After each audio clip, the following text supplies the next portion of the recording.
želje sve za tebe su vezane, zato igraj ti, prvak postani, snove mi.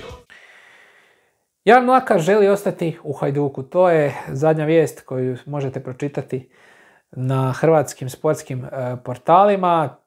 I što reći, Jan Mlakar je u ovoj polusezoni zabio jedan pogodak i mislim da je nastupio u 6 utakmica. Bilo je tu dosta ozljeda i s obzirom koliko smo se mi zimus natezali s pisom oko Mlakara, jasno je da je njegov dolazak bio promašaj, isto kao i dolazak Rusina, tako da se nismo pretjerano usrećili s time. Mlakar je i dalje slovenski reprezentativac, to stoji, ali prije svega ajde da vratimo priču na početak. Njegova želja za ostankom u Hajduku je legitimna. Tu moramo staviti u obzir to da on ima ugovor sa sada novim talijanskim prvoligašem, Pisom, do 2026.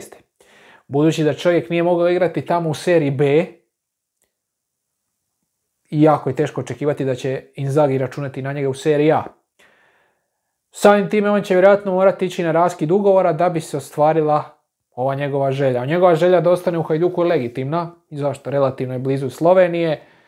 Sunce, more, žena, djeca, super. Sve ok. I sve stoji ono prije i što sam govorio i kad je Zimus dolazio, da je on radnik, borac, sve super. Međutim, ja sam stava da se Mlakaru ipak treba zahvaliti, reći ok, poštujemo tvoju želju, međutim tvoja posudba je istekla, mi tražimo neke nove opcije. A zašto to mislim? Pa nije problem ni njegov učinak, jer kad gledaš samo ovu polusezonu, on je samo jednu utakmicu igrao na svojoj poziciji. Protiv Gorice, kad nije bilo Livaje, tu je dao gol.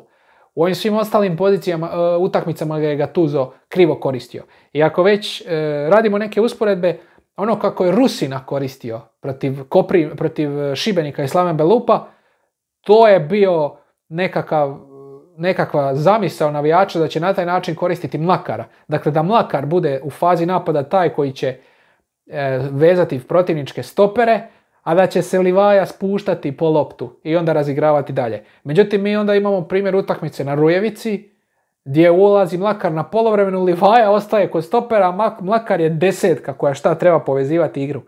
Ili primjer na Maksimiru, kad mi ganjamo rezultat na 2-1, Mlakar ide na lijevo krilo i radi mu se izolacija protiv, ne znam ko je bio desni bek, tad Ristovski je dobio crveni, je li to bio Pierre Gabriel ili je bio neko drugi, stvarno se ne mogu sjetiti, ali moja poanta je da on skroz krivo korišten. Ali nije ni to bitno.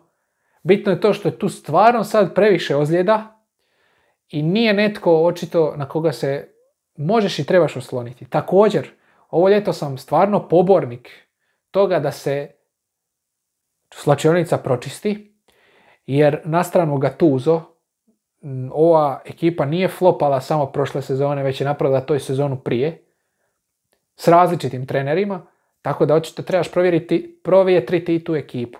Ako ovi naši u klubu idu s tom idejom i s tom mišlju da je samo Gattuso bio problem, a da su igrači tip top i da će s tim igračima pregaziti ligu i ući u Europu, ja mislim da se varaju. Mislim da ako oni opet idu s tom idejom da ostave kostur ekipe i slično, ok, mi ćemo opet se dovući do proljeća u egalu, do 3., 4., 5. mjeseca nije bitno, ali ćemo onda opet u ključnim momentima poljeći. I to, ja se nadam da neće biti tako, ali to, već smo 2 puta iskusili to. Jel trebamo i 3. put to iskusiti?